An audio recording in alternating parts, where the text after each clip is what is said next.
Demon emperor के इस episode में हम देखते हैं कि रात का सीन होता है और वहाँ पर एम्परर छत पर से कूदते हुए उस पौधे रूट्स को चुराने के लिए जा रहा होता है और फिर वो उस जगह पर पहुँचता है और जहाँ पर वो चीज रखी हुई होती है, पर वो वहाँ पर जैसे ही देखता है उसे कुछ गड़बड़ लगती है, इसलिए वो उस मैप को निकालता है और उसे देखता है तो उसे पता चलता है कि ये मैप तो पुराना है और ये जगह अब बदल चुकी है।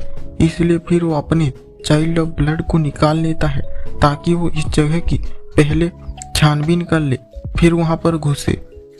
फिर वो अपने चाइल्ड ऑफ ब्लड के जरिए सारी जगह पर देख रहा होता है कि तभी ही उसे एक स्काई प्रोफाउंड रेलम का एक्सपर्ट की प्रेजेंस फील होती है और फिर वो वहां जाकर देखता है तो वो 8th एल्डर होते हैं और उनके साथ टियान भी होता है और 8th एल्डर टियान से कह रहे होते हैं, तुम आजकल बहुत ही ज्यादा हार्ड ट्रेनिंग कर रहे हो और अगर तुम ऐसे ही ट्रेनिंग करते रहो तुम जल्दी ही अपने बड़े भाई के लेवल तक पहुंच जाओगे। तो टियान कहता है, पर फादर तो कह रहे थे कि मेरा बड़ा भाई एक रेयर जीनियस है जो कि हमारे हाउस में हजारों सालों बाद पैदा हुआ है और मुझे तो डर है कि उसे तो गॉड भी नहीं रोक सकते हैं, तो मेरा मुकाबला क्या ही उससे होगा। अगर मेरी स्ट्रेंथ उस बच्चे की जितनी भी हो गई तो भी मैं उसमें सेटिस्फाई हो जाऊंगा। 8th एल्डर कहते हैं, क्या तुम उस मॉन्स्टर जाओफान की बात कर रहे हो?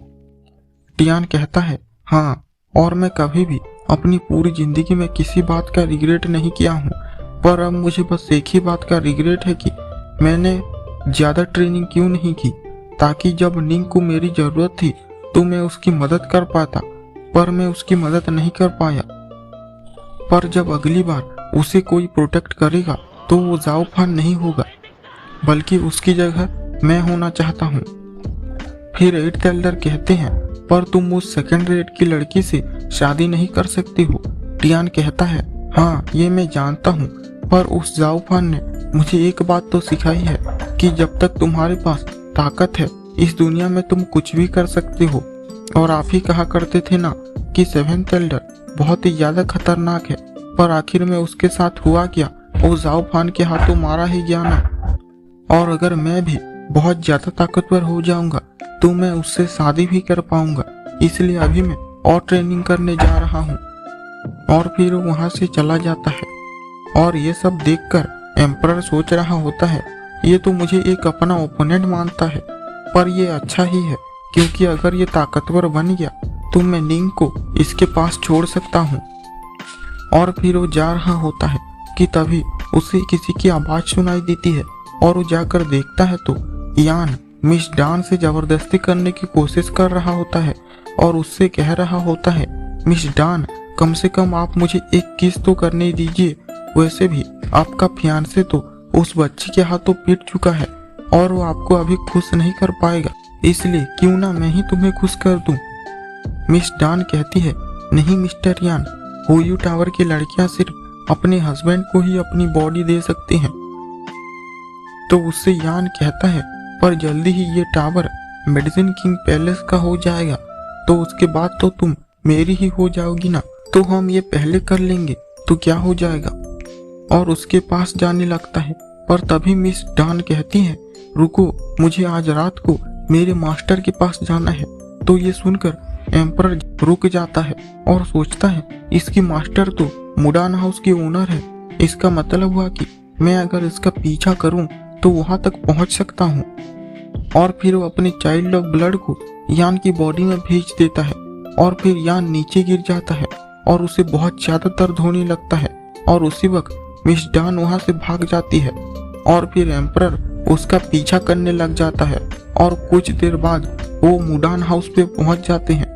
फिर एम्परर उसके चाइल्ड ऑफ ब्लड के जरिए जाकर देखता है तो वहां पर वही येलो हेयर वाली लड़की होती है और वो एल्डर लिंग से बोल रही होती है, एल्डर लिन, क्या तुम मुझे पसंद करते हो?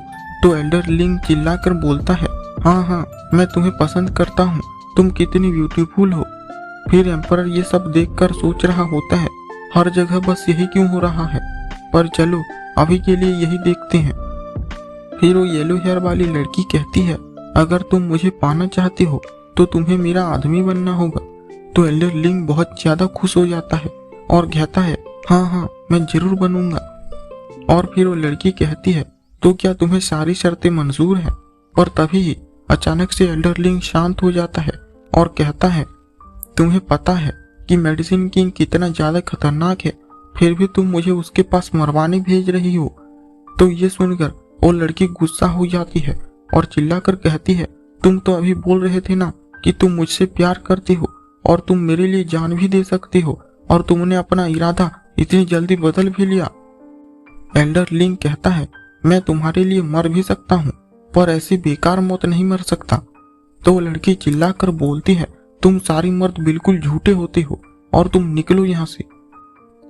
तो फिर एल्डर लिंग वहां से जाने लगता है और फिर वो कहता है मैं जानता हूँ कि हुयू टावर में क्या हो रहा है और तुम क्या सोच रही हो, पर इस टावर की किस्मत में यही लिखा है कि इसे डिस्ट्रॉय होना है और कोई भी मेडिसिन किंग को ऑफेंड नहीं करने वाला है।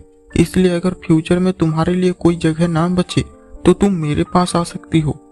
फिर वो वहां से चला जाता है और उसके बाद वहां पर मिस डान आती है और फिर वो उस लड़की की हालत देखकर येलो हेयर वाली लड़की कहती है तुम्हें क्या हुआ? क्या फिर से उस यान ने तुम्हें बुली किया? तुम्हारे साथ उसने कुछ किया तो नहीं ना? तो मिस डान कहती है नहीं, वो कामयाब नहीं हो पाया। फिर वो लड़की कहती है मैंने तुम्हें गलत समझा, तुम तो इस फैमिली के लिए। पर तभी ही मिस डान उसे रोक कर कहती है आप जो कर रही है उसके सामने तो मैं कुछ भी नहीं कर रही हूँ। तो फिर वो लड़की कहती है इस दुनिया के सारे मर्द बस बोलते हैं और हमेशा कहते रहते हैं कि वो लोग हमारी कितनी परवाह करते हैं और लोग हमसे कितना प्यार करते हैं और हमारे लिए वो लोग कुछ भी सेक्रीफाइस कर सकते हैं। पर जब वो वक्त आता है तब हमारे मन में बस एक ही बात आती है कि इन मर्दों की मीठी बातों का भरोसा नहीं करना चाहिए था।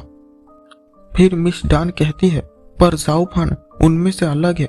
मैंने सुना था कि उसने तो एक लड़की के लिए 7th एल्डर को भी मार दिया है। उसने बस एक लड़की के लिए पूरी यमिंग वैली से ऑफेंड किया। तो क्या ये प्यार नहीं है तो क्या है? तो येलो हेयर वाली लड़की कहती है हाँ ये हो सकता है, पर इन मर्दों को हमारी सिर्फ बॉडी ही चाहिए। पर मैं उससे कभी मिली नहीं हूँ, इसलिए मैं यकीन से नहीं कह सकती हूँ। पर मैं ये जानती हूँ कि लोग उसे डीमन जाओफान कहते हैं।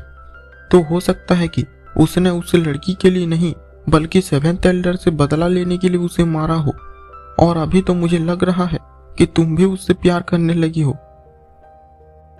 और ये सब एम्परर भी सुन रहा होता है और फिर वो अपने मन में कहता है तो ये सब मेरी वजह से हो रहा है। क्या मैं इतना ज्यादा चार्मिंग और हैंडसम हूँ जो सिर्फ मेरे नाम से ही लड़कियां मेरे लिए पागल हो रही है? और ज्यादा अच्छा होना भी एक मुसीबत है। और फिर वो येलो हेयर वाली लड़की मिस डान से कहती है पर अगर ऐसा आदमी एग्जिस्ट भी करता है पर तुम मुझसे मिलोगी कैसे? और वैसे भी तुम मुझसे शादी नहीं कर पाओगी क्योंकि हुयू टावर की लड़कियां बस बड़े फैमिलीज में ही शादी कर सकती हैं और यही तुम्हारी किस्मत है, इसलिए तुम्हें इसे एक्सेप्ट करना ही होगा। और फिर वो जाते हुए कहती है आज मैं बहुत थक चुकी हूँ, इसलिए तुम मेरे बदले इंस्पेक्शन के लिए क्यों नहीं चली जाती हो? और फिर मिस डान उस जगह पर देखने के लिए चली जाती है और एम्परर भी उसके पीछे वहां पर आ जाता है। फिर मिस डान उस टावर के गेट को खोलती है और उसके अंदर चली जाती है और उसके पीछे पीछे एम्परर भी उस टावर पे घुस जाता है। फिर मिस डान एक जगह पर जाती है जहां पर एक बॉक्स रखा हुआ तो होता है, पर तभी अचानक से एम्परर उसके पीछे आ जाता है और उसे मारकर बेहोश कर देता है। फिर उस बॉक्स को खोल कर देखता है, पर तभी ही वो अचानक से बहुत ज्यादा हैरान हो जाता है और अपने मन में कहता है ये कैसे पॉसिबल है, ये तो नकली है। और आखिर क्वीन ने मुझे ये नकली बोधी रूट्स क्यों चुराने को बोला है? इसके पीछे उसका क्या मकसद हो सकता है? क्या ये मेडिसिन किंग को बेवकूफ बनाने के लिए है? पर चाहे ये नकली हो या असली, मुझे बस इसे ले जाकर उसे दे देना है। और फिर उस बॉक्स को अपनी रिंग के अंदर ले लेता है, पर तभी वहां पर एक आदमी आ जाता है तो वो जल्दी से जाकर वहां की खिड़की को तोड़कर बाहर कूद जाता है। पर जैसे ही वो नीचे उतरता है देखता है कि वहां पर एक लड़की खड़ी हुई होती है और उसे देखकर एम्परर सोचता है यहाँ तो चारों तरफ खूबसूरत लड़कियां ही हैं, पर अभी मैं इसे चुराने आया हूँ, इसलिए मेरे पास तुम्हारे लिए अभी टाइम नहीं है। और फिर वो उस पर अटैक कर देता है। तो जैसे ही एम्परर सुई पर अटैक करता है, सुई भी एम्परर पर अपने मैजिक से अटैक करती है, पर एम्परर वहां से हट जाता है। पर तभी सुई उसे पीछे से पकड़ लेती है, लेकिन उसी वक्त एम्परर ही उसका हाथ पकड़ लेता है। पर तभी ही एम्परर के हाथ पर वही वाइट कलर का कुछ होने लग जाता है और उसे दर्द होने लगता है, तो उसे छोड़कर पीछे हो जाता है और वो सोचने लगता है ये तो वैसा ही है जैसा उस लड़की के साथ हुआ था, कहीं इसका मतलब। और फिर वो उससे पूछता है क्या तुम छूछू हो। पर तभी ही वो अपनी विंग्स निकालता है और वहां से बड़ी तेजी से उड़कर चला जाता है। और इसी के साथ ही ये एपिसोड एंड हो जाता है।